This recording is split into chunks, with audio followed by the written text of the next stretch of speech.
প্রশ্ন, আপনি নামাজের মধ্যে হাত বাঁধা আছেন, এখন ধরেন আপনার শরীরে কোনো এক জায়গায় চুলকানি লাগছে অথবা একটা মশা পড়ছে, আপনি কি করবেন? হাত ছাড়বেন না ধরে রাখবেন?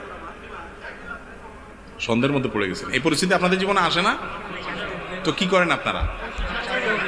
চিন্তা করছে কোনটা বলে ধরা খায় আবার। আচ্ছা থাক, দরকার নাই ধরা খাওয়ার, আমার থেকে শুনেন। আপনার যদি হাত বাঁধা অবস্থায় ধরেন মশা কামড় দিল বা খুব চুলকানি হয়েছে, তাহলে সেক্ষেত্রে আপনি হাত দিয়ে আস্তে করে মশা দৌড়ে দিতে পারেন, অথবা হালকা চুলকানি লাগলে চুলকায়া আপনার চুলকানির যে কষ্ট সেটা মিটায়া আবার আপনি হাত বাঁধতে পারেন, এতে কোনো অসুবিধা হবে না।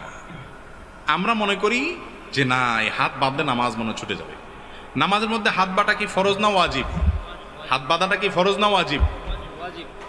সবাই ওয়াজিব বলতেছেন, আপনারা ওয়াজিব মনে করেন। নামাজের এই কমন মাসালাটা আমরা অনেকে জানি না। হাত বাঁধাটা সুন্নাত।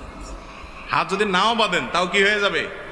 সেখানে যদি আপনি একটু চুলকান, তাতে সুন্নত সামান্য সময়ের জন্য ছুটলো, নামাজ নষ্ট হবে না।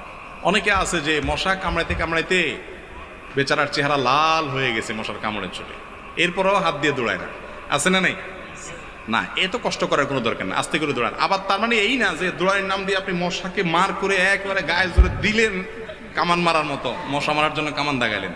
তো নামাজের মধ্যে এরকম করলে আমলে কাসির হয়ে নামাজ নষ্ট হয়ে যেতে, আলতো করে সরাই দিতে হবে।